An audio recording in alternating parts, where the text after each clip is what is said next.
नमस्कार, स्वागत है आपका जनादेश टीवी इंडिया में। मैं आपके साथ इसराइल चौधरी और हम इस वक्त मौजूद हैं गंगों में।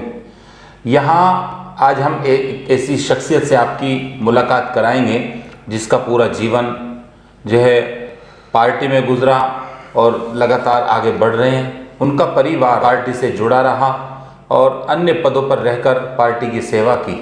निकाय चुनाव है तो उस पर भी हम थोड़ी सी चर्चा कर लेंगे, लेकिन सबसे पहले हम उनकी जीवनी के बारे में चर्चा करेंगे। किस तरह से उनका परिवार जो है पार्टी से जुड़ा, यानी भारतीय जनता पार्टी से इस परिवार का हमेशा से पुराना नाता रहा है। अब इस वक्त हमारे साथ मौजूद हैं भारतीय जनता पार्टी के एक बहुत ही संघर्षशील युवा, जिनका अगर आप उनका बायोडाटा उठाएंगे तो उस बायोडाटा में आपको पता चलेगा कि जिस तरह से ज़िले की अलग अलग संगठनों में, फ्रंटों में रहकर उन्होंने पार्टी को जो है अपना योगदान दिया और आज भी लगातार पार्टी में अपना योगदान दे रहे हैं। योगेश रोहिला हमारे साथ इस वक्त मौजूद हैं और मौजूदा जिला कार्य समिति सदस्य हैं सहारनपुर, तो वो हमारे साथ इस वक्त मौजूद हैं। हम उनसे सबसे पहले चर्चा करेंगे कि उनके पिताजी बहुत पुराने भारतीय जनता पार्टी से जुड़े रहे, हम भी लगातार उनके बारे में सुनते रहे। आज सोचा कि योगेश रोहिला से आज थोड़ी चर्चा कर ली जाए, तो हमारे साथ इस वक्त मौजूद हैं योगेश रोहिला जी। और सबसे पहले हमारे चैनल में आपको स्वागत है जी। धन्यवाद, आपने मुझे अपने चैनल पर आमंत्रित किया और समय दिया। योगेश जी, सबसे पहले अपने परिवार के बारे में देखिए। भारतीय जनता पार्टी में बीच बीच में हम आपको देखते हैं, कभी पार्टी का जिला स्तर पे कोई प्रोग्राम हो या विधानसभा स्तर पे हो या प्रदेश स्तर का कोई भी प्रोग्राम हुआ तो हर जगह आपकी उपस्थिति हमने देखी।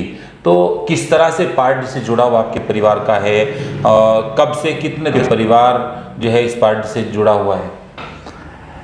देखिए, मैं आपको बताना चाहता हूँ, मेरे पिताजी स्वर्गीय रमेश चंद्र रोहिला जी, उनका नाम इस पूरे ब्लॉक में और पूरे जनपद में सभी जानते हैं। अपने जीवन काल में उन्होंने विभिन्न पदों पर रहकर भारतीय जनता पार्टी की सेवा की और पार्टी की नीतियों को जन जन तक पहुंचाया। क्षेत्र में पार्टी को गति और विस्तार देने का काम किया। अपने पिताजी की प्रेरणा से ही मैं भारतीय जनता पार्टी से जुड़ा हूं और पार्टी की सेवा कर रहा हूं।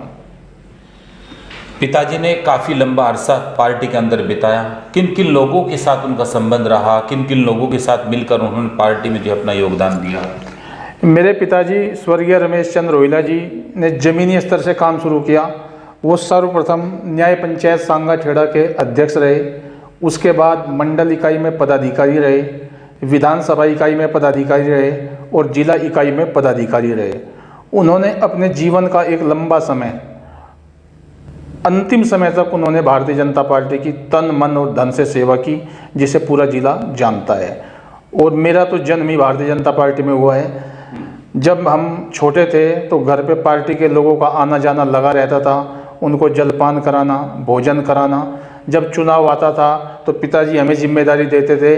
उस समय पर्चियाँ हाथ से बनती थी कि घर घर जाकर पर्ची बांटो, पोस्टर चिपकाओ। ये सब काम करते हुए हम आगे बढ़े और फिर पार्टी में सक्रिय हुए।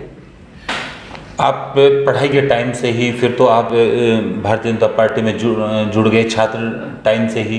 तो किन किन पदों पर आप रहे? पिताजी जो वो तो पार्टी में अपनी भूमिका निभाते ही रहे, लेकिन उनके जाने के बाद फिर कैसे आपकी सक्रियता बढ़ी? फिर क्या मन में आया? पार्टी में जन्म भले ही आपका हुआ हो, लेकिन कुछ लोग अपना रास्ता दूसरा इख्तियार कर लेते हैं। बड़ों की जिम्मेदारी जब हट जाती है तो आपने कैसे सोचा कि नहीं, मैं पार्टी में ही रहूँगा, पार्टी को ही जो आगे बढ़ाऊँगा, पार्टी को समर्पित कैसे हुए आप? इसका मुख्य कारण है कि पिताजी भारतीय जनता पार्टी से जुड़े थे और घर पर अक्सर आरएसएस के लोगों का आना जाना, भारतीय जनता पार्टी के नेताओं का आना जाना लगा रहता था और हम पिताजी को पार्टी का काम करते हुए देखते थे। विभिन्न कार्यक्रमों में बचपन से ही पिताजी के साथ जाने लगे थे और 2005 में जब मैंने अपनी ग्रेजुएशन कंप्लीट की तो उसके बाद मैं राजनीति में सक्रिय हो गया और गंगो ग्रामीण से भारतीय जनता पार्टी का मंडल महामंत्री नियुक्त हुआ और वहाँ से मैंने अपनी पार्टी की पारी की शुरुआत की। छात्र टाइम से ही यानी आप सक्रिय हो गए। हाँ जी। इसके बाद फिर किन किन पदों पर आप पार्टी के अंदर रहे? फ्रंट बहुत सारे पार्टी के हैं, युवा फ्रंट है, इसके अलावा अन्य फ्रंट है, तो कब कब किन किन पदों पर कितना समय पार्टी का जो है आपको मिला? सर्वप्रथम 2005 में मैं भारतीय जनता पार्टी का गंगो ग्रामीण मंडल से मंडल महामंत्री बना। उसके बाद 2008 से 2010 तक भारतीय जनता पार्टी युवा मोर्चा का मंडल अध्यक्ष मुझे नियुक्त किया गया। फिर 2011 में मुझे पार्टी ने भारतीय जनता पार्टी युवा मोर्चा का जिला उपाध्यक्ष नियुक्त किया और उसके बाद फिर दूसरी बार मुझे भारतीय जनता पार्टी युवा मोर्चा का जिला उपाध्यक्ष नियुक्त किया और वर्तमान में माननीय जिलाध्यक्ष जी ने मुझे जिला कार्य समिति सदस्य नियुक्त किया है। रोहिला जी, बीच बीच में आपके बहुत सारे फ़ोटो वायरल होते हैं, हम भी देखते हैं। सोशल मीडिया पे आपकी एक्टिविटी बहुत अच्छी है। सोशल मीडिया पर कभी राजनाथ सिंह जी के साथ आपके पोस्ट वायरल होते हैं, कभी अन्य नेताओं के। तो पिताजी के टाइम से उन नेताओं के पास आना जाना है? जी जी, देखिए माननीय राजनाथ सिंह जी भारतीय जनता पार्टी के प्रदेश अध्यक्ष रहे हैं, मुख्यमंत्री रहे हैं और राष्ट्रीय अध्यक्ष भी रहे हैं। वर्तमान में रक्षा मंत्री हैं। जब मैं छोटा था तो अपने पिताजी के साथ ही मेरा आना जाना लगा रहता था और मैं उनसे प्रभावित हुआ। तो जब भी मुझे समय मिलता है मैं उनसे भेंट करने के लिए जाता हूँ। जिले में और अन्य नेता भी हैं और अपने विधायक भी, सांसद भी, इनसे किस तरह का तालमेल है अपना? देखिए, माननीय विधायक कीरत सिंह जी की जितनी प्रशंसा की जाए वो कम है। जब उनको यहाँ से चुनाव लड़ने का अवसर मिला तो कार्यकर्ता तो सबको पता ही था कि ज़मीनी कार्यकर्ता हैं, अच्छे नेता हैं, पर जनता ने भी जब उनको देखा तो आज हर गांव में आप जाकर देख सकते हैं कि विधायक जी ने कितना काम किया है। विधायक जी हमारे प्रेरणा स्रोत हैं। माननीय सांसद प्रदीप चौधरी जी की कार्यशैली की भी प्रशंसा जितनी की जाए कम है। वो भी दिन रात पार्टी की नीतियों को आगे बढ़ाने का काम कर रहे हैं। दोनों लोगों से हमारे बहुत अच्छे संबंध हैं और उनसे हम प्रभावित हैं। मोहित बेनीवाल जी एक बहुत बड़ा चेहरा है भारतीय जनता पार्टी में, तो उनके साथ भी आपके किस तरह संबंध हैं? माननीय मोहित बेनीवाल जी भारतीय जनता पार्टी पश्चिम उत्तर प्रदेश के क्षेत्रीय अध्यक्ष हैं और हम सब के मार्गदर्शक हैं, प्रेरणा स्रोत हैं। उन्हीं के नेतृत्व में पश्चिम उत्तर प्रदेश के सभी कार्यकर्ता काम करते हैं। वो उन्हीं की प्रेरणा से हम लोग काम करते हैं, वो हमारे पथ प्रदर्शक हैं। रोहिला जी, थोड़ा आप सिस्टम पे बात करते हैं। पार्टी किस तरह की नीति और नियत और कार्य लेकर आगे बढ़ रही है? मौजूदा सरकार, बहुत सारे लोग विपक्ष उंगली भी उठा रहे हैं कि सरकार अच्छी नहीं चल रही है, योजनाएं सही नहीं है, इस तरह की महंगाई ज़्यादा बढ़ रही है, इस पर आपकी क्या राय है? देखिए, विपक्ष का काम है आरोप लगाना, लेकिन ये तय जनता करेगी। भारतीय जनता पार्टी का एक नारा नहीं, मैं कहूँगा एक उसका संकल्प है, सबका साथ, सबका विकास, सबका विश्वास, सबका प्रयास। चाहे भारत सरकार की योजनाएं हों, चाहे उत्तर प्रदेश सरकार की योजनाएं हों, इसी संकल्प के अनुरूप काम हो रहा है और इसका लाभ बिना किसी भेदभाव के सर्व समाज को मिल रहा है। कोई भी व्यक्ति ये नहीं कह सकता कि मुझे भारत सरकार की या उत्तर प्रदेश सरकार की किसी योजना का लाभ नहीं मिला, या मेरे साथ भेदभाव कर दिया गया, या मुझे वंचित कर दिया गया। चाहे उज्ज्वला गैस योजना हो, किसान सम्मान निधि योजना हो, पेंशन योजना हो, राशन योजना हो, प्रधानमंत्री आवास योजना हो, शौचालय योजना हो, अगर हम योजनाओं को गिनाने लगे तो शाम हो जाएगी।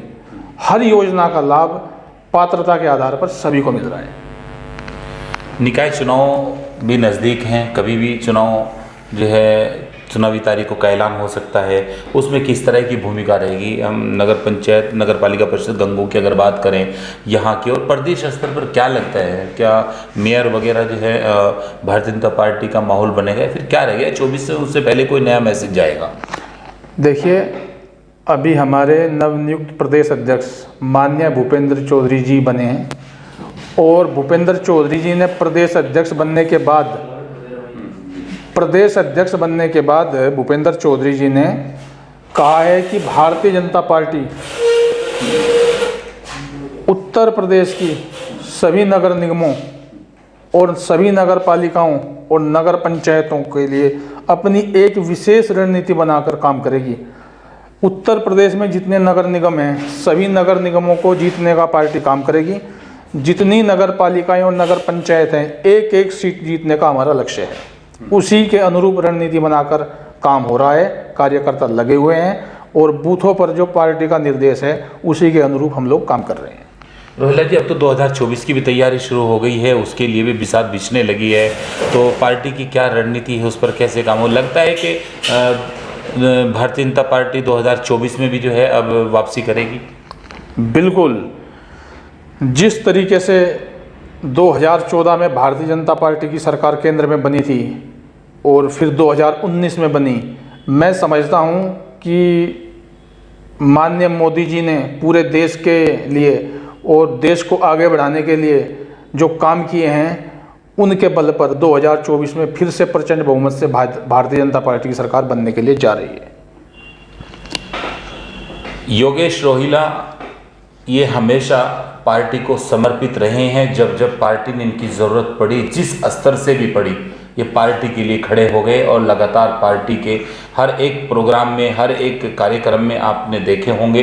तो ये वो युवा है जो लगातार अपनी युवा शक्ति के बलबूते आगे बढ़ रहे हैं, लगातार प्रयास कर रहे हैं, पार्टी को समर्पित कार्य करते हैं, क्योंकि इनके पिताजी भी पार्टी को पूरी तरह से समर्पित रहे हैं। कई दशकों से इस परिवार का भारतीय जनता पार्टी से पुराना नाता है। मौजूदा में ये जिला कार्य समिति सदस्य हैं जनपद सहारनपुर के, और अन्य पदों पर ये पार्टी की सेवाएं दे चुके हैं। पार्टी में अच्छे खासे इनके ताल्लुक हैं सभी नेताओं से। तो योगेश रोहिला हमारे साथ थे, कुछ छोटी सी चर्चा हमने सोची आज इनसे कर ली जाए। तो चंद 2 से 3 सवालों के साथ हमने इनसे वार्तालाप की। बने रहिए पूरी रिपोर्ट के साथ जनादेश टीवी इंडिया के लिए। नमस्कार।